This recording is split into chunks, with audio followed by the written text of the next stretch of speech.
preparando para a cosecha final mientras nos aguarda.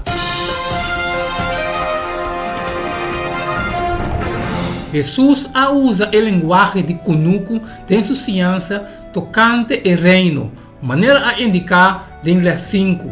Maneira nós a mira cultivar não te diz evento, é processo de paciência, é ciclo repetir regularmente com diferente fase e diferente trabalho para diferente gente na diferente momento.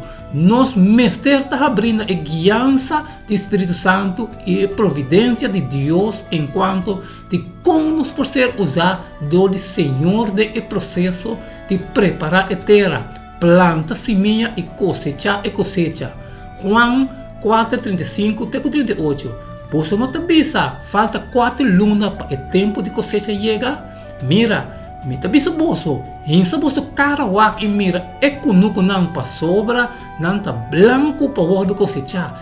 E acaba é sunco ta cosechar te receber pago e te recoger fruta para vida eterna.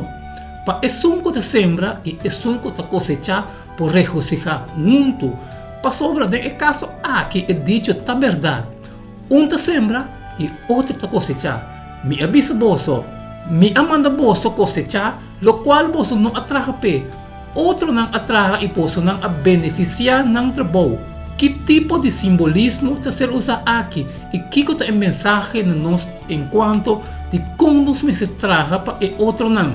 Hecho tá, nós não conhecemos o coração de gente. Nós não sacamos o Espírito Santo a trabalhar na vida. Quizás nós provar vários gente e pensa que não tem caminho largo para baixo, promete que não está claro para ser cosechar. Ora, em realidade, tudo o que não mestre está gente para urgir para fazer compromisso com Jesus. Tem uma batalha para o coração e mente de todo ser humano. E Deus está chamando nós para ajudar a gente a escolher. 1 Coríntios 3, 6, 8. Ame a planta, Apolo amua, mata, Deus a dona crescimento. Assim anto, ni é sunco ta planta, ni sunco ta mua, não tanifica nada, sino Deus. Quem de ta dona crescimento?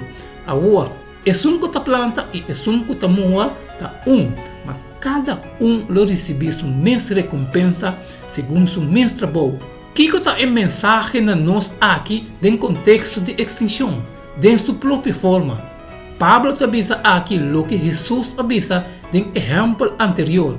O trabalho de extinção da maneira é trabalho de conuqueiro. Quizás nós tu não está fazendo a mesma tarefa não, mas o trabalho é que tu vai estar parte crucial do processo de extender e ganhar alma. E aunque nos mestres ser usar de Deus em várias capacidades, al fim Deus só polaga a conversação de uma alma, como nos possível para estar agradecido e humilde de qualquer rol que Deus está dando nos de processo de ministrar na outro não, de como está verdadeiramente privilégio